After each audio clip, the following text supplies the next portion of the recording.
Remember those games we used to play on Miniclip? Games like Motherload, Raft Wars, Commando? Back then they felt huge, but now they're gone.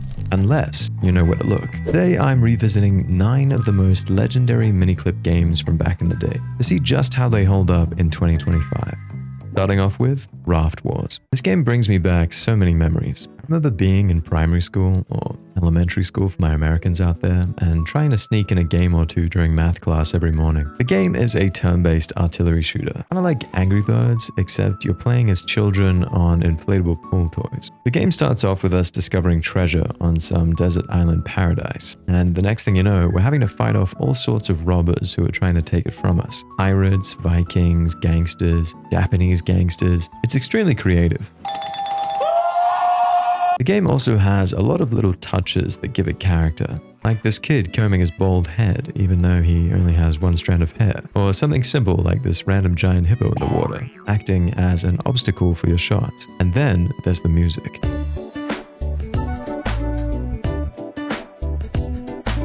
Jumping into the game, the levels were pretty breezy. Despite me completely whiffing my first shot, I cleaned house on every mission with relative ease. I don't think the enemies even hit me once on the second level. The upgrades are pretty neat. You get to have a dog, and the dog becomes a boy. Not too sure how that works. It just works. I did get a little dicey on the gangster mission. This guy killed me and almost my 2 other cronies on board, but luckily with essentially 1 HP, we were able to beat the level. I did enjoy playing the game again after more than a decade, but it does feel a little basic. I'm giving it 3 out of 5 Icos. Next up, Commando 2. This game is a side-scrolling shooter, where you're basically Rambo with infinite ammo and no context. I personally used to play this all the time, but I can't remember anything about its story. You just sort of ran to the right and sprayed bullets like a lawn sprinkler into a sea of doomed stickmen. The setting is pretty cool. You're based somewhere in the Pacific, fighting all sorts of wacky Japanese enemies. Some that try to kill you with katanas, tanks, or even futuristic catapults. I first started out by picking my loadout, going with some regular guns, melee weapons, and of course, an explosive bow and rocket launcher. The moment the mission started, all I could think about was how smooth the gameplay felt. Even in 2025, this game runs better than most AAA launchers and has more character.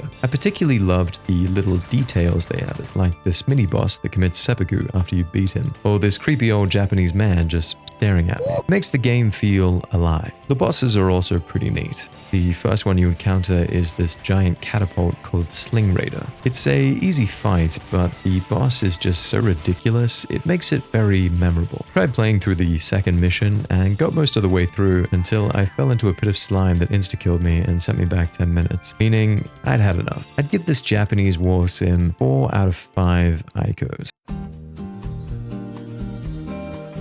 Motherload. Now, I remember playing this game all the time. It's a drilling sim with surprising existential vibes. You dug for minerals, upgraded your gear, dug deeper until you nearly died from fall damage or accidentally drilled straight into lava. The loop was hypnotic. The game is set on Mars and you are tasked with drilling for minerals by a man named Mr. Natas. At first, the story seems simple enough. However, by the end of the game, spoiler warning, you find out Mr. Natas is actually Satan. And thus you must destroy him, which I did not do. In fact, I don't even think I made it past 3,000 feet. My first few minutes in game started off with me being a complete idiot and almost killing myself from fall damage. Unfortunately for me, my failures did not end here, as mere minutes later, I ran out of fuel and died instantly. I wasn't going to quit here though, so I came back with newfound motivation and dived headfirst into the surface of Mars. Or should I say headfirst into a pit of lava? Yes, that is correct. Of course, I see this glowing red ruby mineral that I hadn't come across yet and thought it would be a brilliant idea to dig straight into it, which obviously was not a good idea. But my experience was fantastic. I'm giving it 5 out of 5 Michelin star Icos.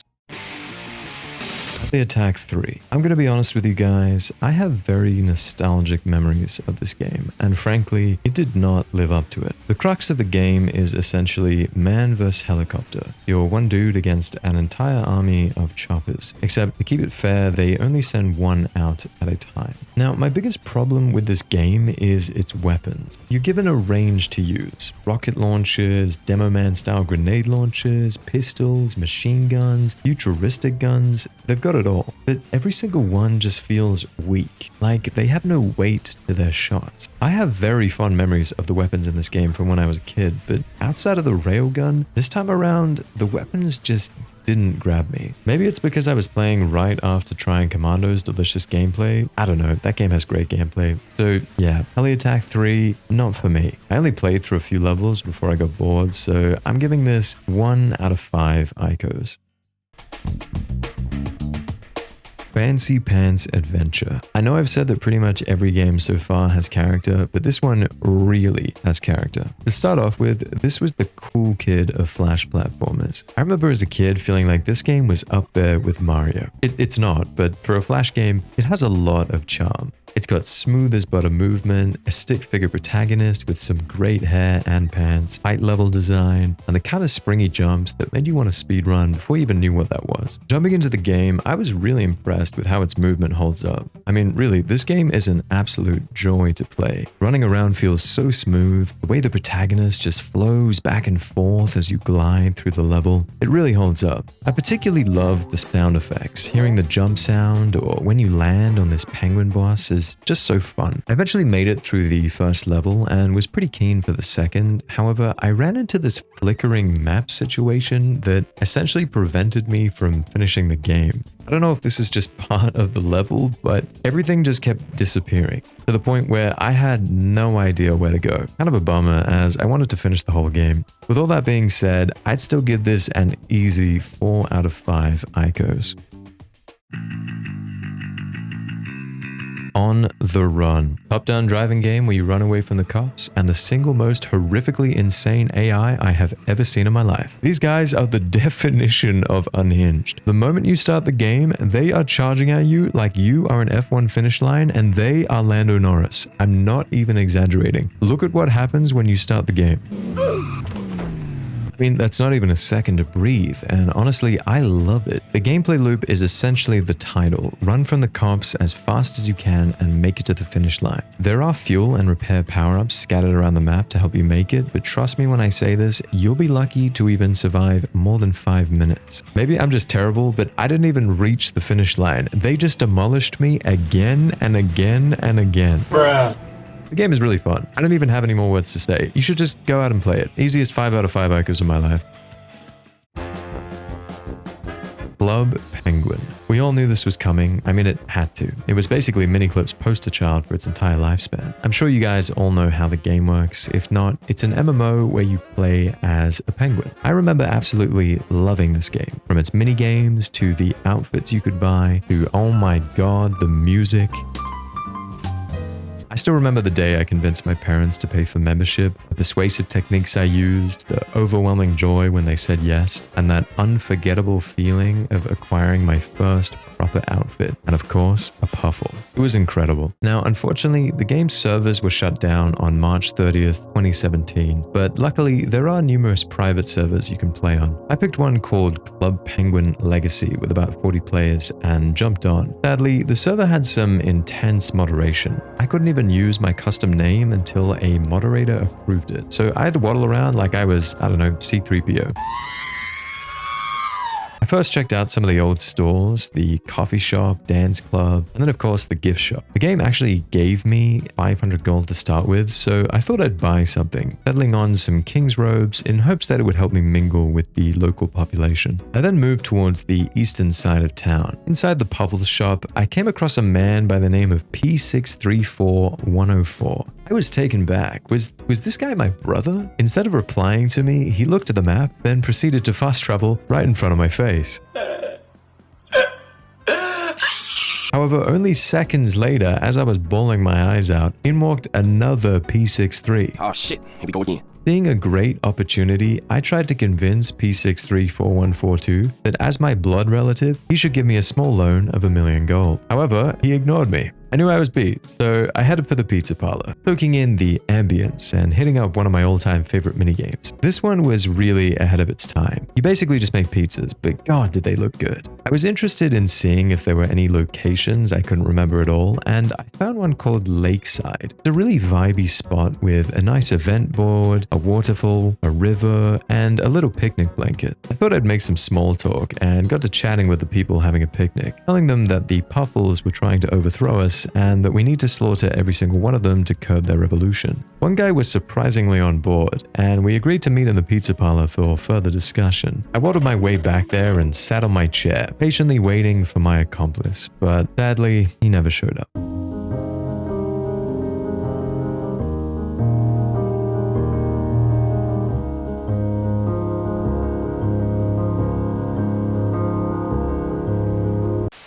I'd say I had a great time. This game is still so charming, it's getting an easy 5 out of 5 icos from me.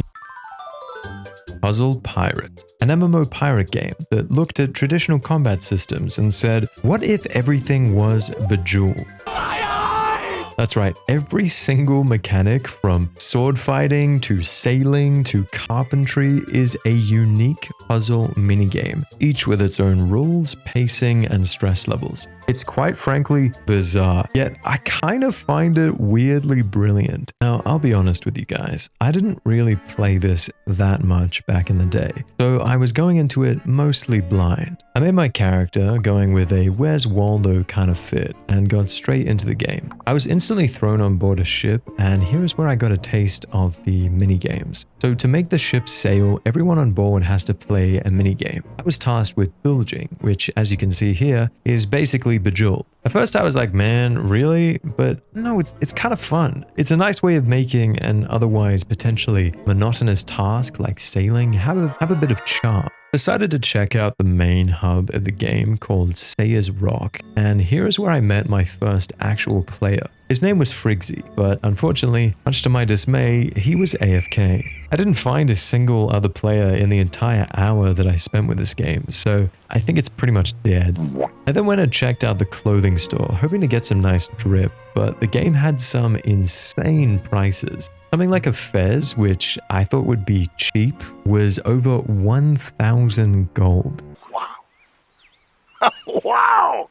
Which I presume is probably to encourage people to buy gold with real money. Kinda disappointing. After that, I headed back to the ship to check out some of the other minigames, which obviously ended up being just more Bejeweled. I was, however, particularly fond of sword fighting, where instead of facing my foe in an intense, bloodthirsty duel with a piece of steel, I 1v1'd him in Bejeweled. Honestly, that's pretty much the entire game. I did a bit of sailing, a bit more bilging, a bit more sword fighting, and then I logged off. Not really much you can do in a dead MMO. Overall though, for its exquisite charm and unique style, I'd give it 3 out of 5 icos.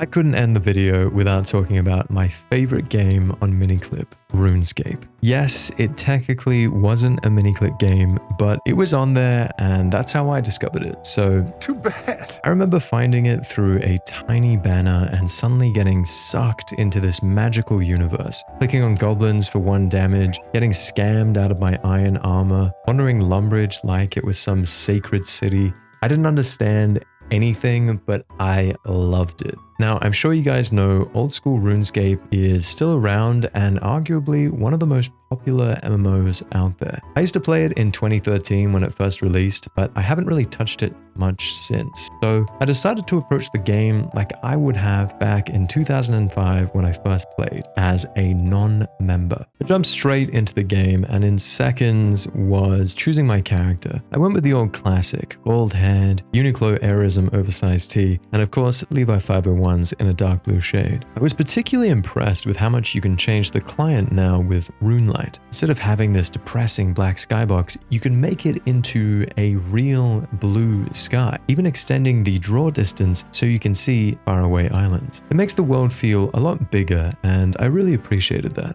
After getting out of the tutorial, my eyes hit the floor when I saw the equivalent of a hydrogen bomb to a level 3. An iron dagger was sitting there on the ground, ripe for the taking. I couldn't believe it. 5 seconds in and we had already hit the jackpot. I raced over there and with weapon in hand, I now headed north to do what I remember doing best as a 7-year-old, massacring the local population of bovine. It was quite therapeutic. I sat here for a good 20 minutes just killing cows. It was nice. I got a few level ups, some nice hides, a few pieces of beef. Things were going great for Toot 11112234. But eventually, I needed a change of scenery. The game recommended that I do some quests in Lumbridge, but I wasn't feeling that. I wanted to be in the big leagues. So I headed to RuneScape's Wall Street for rock, specifically the Grand Exchange. I didn't really have anything to sell except my iron dagger, which is about 2 gold, but what I did have was my impeccable sales skills. Here comes the money. Here we go. I walked in there like a man on a mission, heads turning as my level 3 avatar brushed past them, which unfortunately resulted in 0 success. I didn't make a single penny, but when I moved further inside, I managed to snag 2 items on the floor, a swordfish and an amulet of power, the equivalent of about 2,000 gold. Knowing I now had the tools to success, I got to using the art of persuasion, convincing this guy by the name of Mr. Razzle to trade with me and give me all his money. Except Jagex, unbeknownst to my knowledge, seems to have put in something to prevent new accounts from trading until 24 hours. Why isn't it possible? It's just not. Why not, you stupid bastard? Which totally ruined my plans. I understand why, I guess it's to, stop bots and all that jazz, but god damn it, I was really bummed out. So after playing some random minigame with Mr. Razzle and getting absolutely obliterated, I decided it was time for one last thing, a fight to the death. I hopped onto the free-to-play wilderness player vs. player world, grabbed all my gear and headed north, looking for a fight. At first, I couldn't find anyone. Everyone was around level 30, 40, and 50. It seemed like my plan was doomed, but then, out of nowhere, she appeared. Oh my God! Ava Voidrush. I came up with all the charm that I could muster and told her in the sweetest way possible, 1v1 me, fight to the death, which was met with utter silence. But then, out of nowhere, she slaps me with her fist. At this point, tears of joy were running down my face, and then she decided to tap out of the fight mid-fight. I don't know if that's allowed in dueling traditions, but it is what it is. I was like, no worries at all, sis. And then it was back to it. We fought like savages, tearing into each other with our weapons of mass destruction. Why won't you die? The fight was getting dicey. Despite me potting up with a strength potion, I was getting my ass beat. And then it happened. Yep, I lost.